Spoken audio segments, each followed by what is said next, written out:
I'm David Griffin. It's the 13th of November 2017 and I'm here at Derby to talk to Billy Godleman. Good morning, Billy, and thank you for joining us as part of this project. Morning, Griff.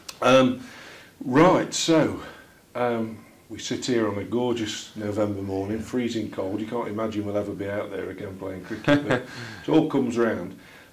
You're now probably arguably coming into the prime of your career. You're Derbyshire captain. You've scored 8,000 to 9,000 runs, I think, in all cricket, 15 centuries in first-class cricket. But before we talk about the present and the future, where did it all begin? What was your first introduction to cricket?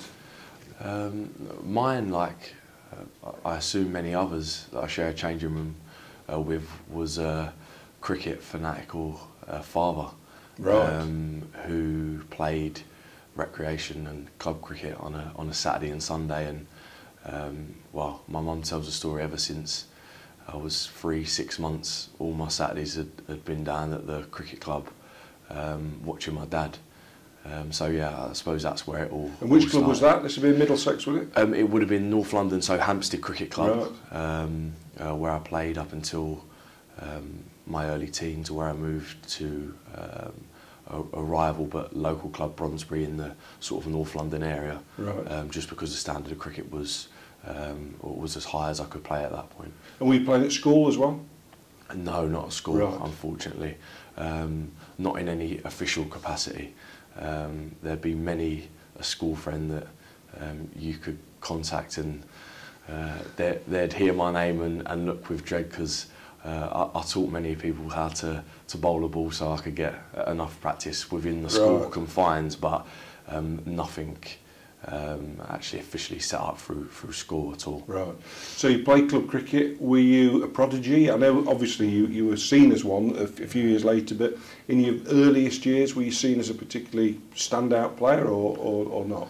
Well, I think now I'm 28 years of age now, so there's quite a bit of distance in terms of time. And looking back at that period, it's a good 10 to 15 year period. So I feel like I can objectively look back and actually say I was very much a prodigy. I was always the leading run scorer in any county or club age group, and then the same continued throughout sort of national under-19 sides as well. Yeah. And so were you coached at that level, Billy? No, I wasn't coached until I was around 15 years of age, officially by anyone with any credentials. Right. I'd obviously had a lot of support from people that I played with, but when I first joined the Middlesex Academy at the age of 14, Toby Radford, right. who is now involved in West Indies cricket, was the academy director, and that was my first official coaching in a cricketing context. And where was that based, the academy? North London also, Finchley. Right. But I must add, and because it's very important to my development as a person as well as a player, but my dad coached me, was my coach from scratch. So yeah, he was the one that I'd go back to the drawing board with. Really? Yeah. So I mean, it's a very young age at 14 to be on a Middlesex Academy. What kind of other players were around at that time? Because not everybody can make it through to the big time, can they, so to speak? But were there any other players around then who we'd know of? Yeah, like, well, my dearest and oldest friend within cricket, or one of them, is Stephen Finn. So we were both we're both the same age and shared a room together from the age of 12 all the way up through to when I left Middlesex at 20. So we were on the first intake of the Middlesex Academy. Chris Wright, who now plays at Warwickshire, was on that same intake. And Dan Houseago, who played a little bit for Middlesex and Gloucester. Yeah.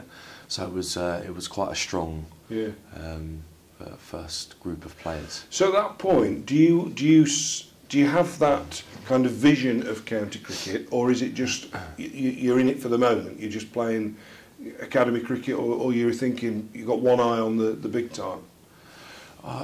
Again, I think there's enough distance in time to look back now. I wasn't consciously aware of it at the time, right? But it wasn't up for debate. It was just I was always going to play professional cricket. It was only a matter of time. It didn't actually even ever cross my mind that I wouldn't go and open the batting at Lords at some stage. It was a matter of when rather than if, which is quite interesting.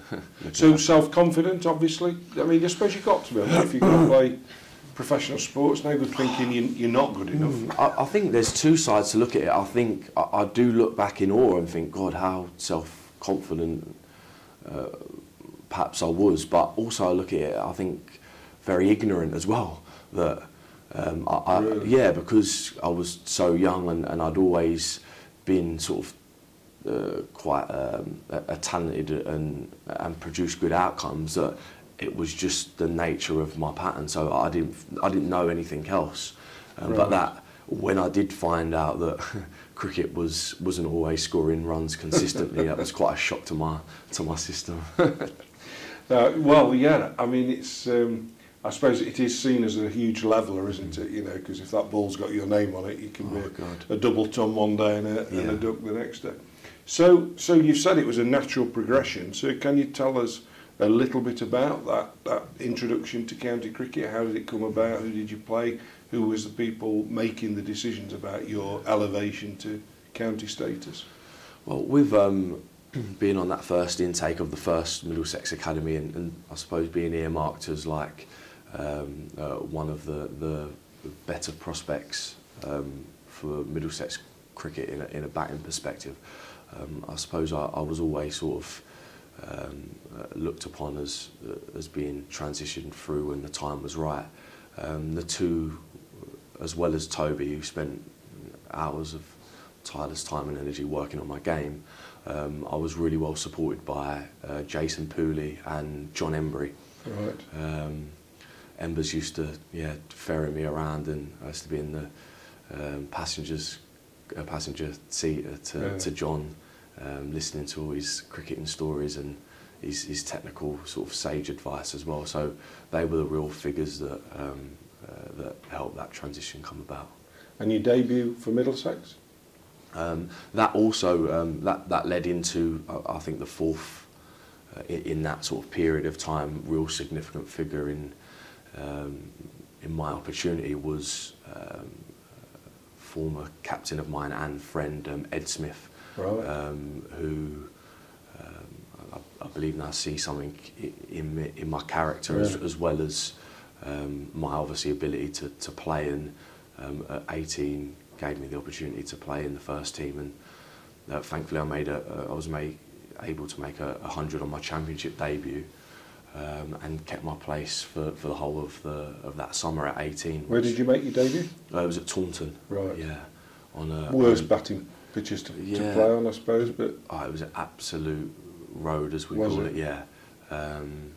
Who were playing for? Who Somerset got in there? Yeah, Trescothick and Langer opened the bat, and I think Langer made 340 or 330. Really? So from someone that had played a couple of years of second team cricket, I don't think I would have broken 100 overs in the field. I think we'd done a comfortable 150 plus on my first, so it was a bit of a shock to the system. But also to play against someone like Marcus, who I really admired as a young guy coming up.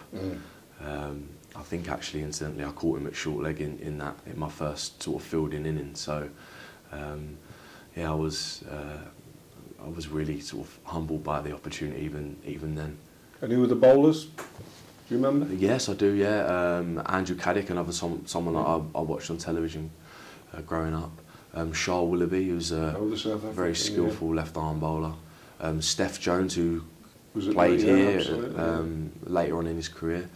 And Cameron White, who bowled some Australian, some leg spins. Yeah. It's not the worst attack then. No, but the batting conditions were definitely in my favour. So had England come calling at that time? Had you already played under 19s by then, or were you?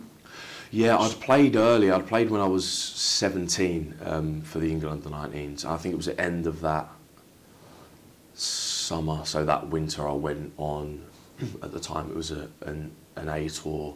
I wasn't officially on the tour, but I went out as part of the group for experience and to be involved. Yeah. So that was sort of my early and I suppose only real connection with England to date. Yeah. And without wanting to rush you through that period at Middlesex, obviously you were there for several years before you moved on to Essex, but there must have been a lot. I mean, you had a long association with Middlesex. It must have been quite difficult to make that call to go elsewhere. Incredibly difficult. Like, all I dreamt of as a child was getting the blue baggy cap that I see the guys, Paul Weeks, O.A. Shah, Andrew Strass wear when I used to go to watch when I should have been at school, and the old school sweater as well, and the helmet. That's all I ever wanted. So to have had a taste of that and played at Lords and represented my home county, the county I grew up supporting. It wasn't an easy decision to move to Essex.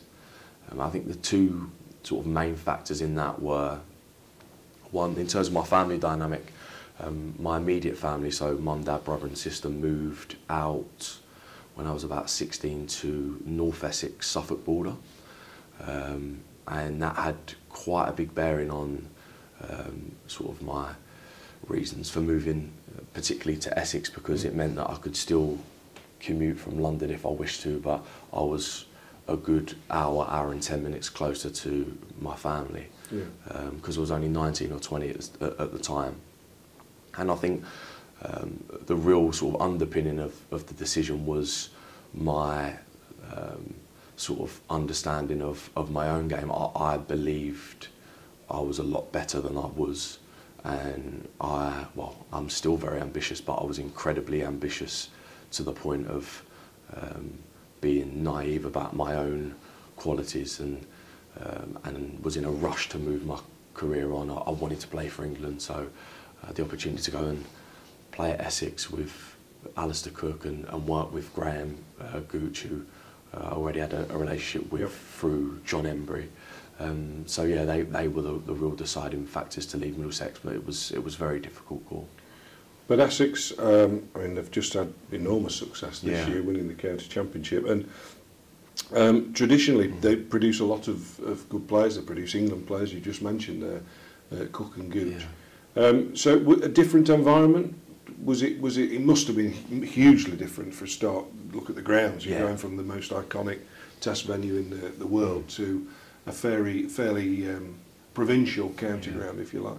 Was the move smooth from your perspective? Yeah, it was just nicely put by yourself. It was it's a real family club, Essex, and you really felt that the sort of the size of the ground and the workspace, for me anyway, it seemed to inform that sort of closer knit community and work staff. And that's not to say that it didn't have that at Middlesex, but at Essex I really felt a strong pull in that direction from the guys that I shared the dressing room with. And who were they? Who were the players in the dressing room at that time? So Ryan Tender-Scarter, James Foster, Tom Wesley, Dave Masters, Matt Walker, and our coach at Kent, Alistair. Did you see much of Alistair Cook? Because presumably by then he was embarking on his Test match career. Yeah, he was very much entrenched as he is now, a fantastically consistent Test match opening batsman. But no, we did see, or I did see quite a bit of Alistair because of the nature of his relationship with the club. And yeah, he did. I was fortunate to open the batting with him quite a few times as well. And how did you feel your own game was progressing? Because you hinted there about the move, that you perhaps thought you were better than you were. And self-awareness is, with all of us, is a really, it's a tricky thing to, some people have self-awareness when they're very young, others take years to acquire it. So where did you feel your game was once you got to Essex? Did you feel it improved? Did you sense that you were moving forward? The first year, or particularly the first half of the first season, went well. I played well, but then started to tail off, and I think I went through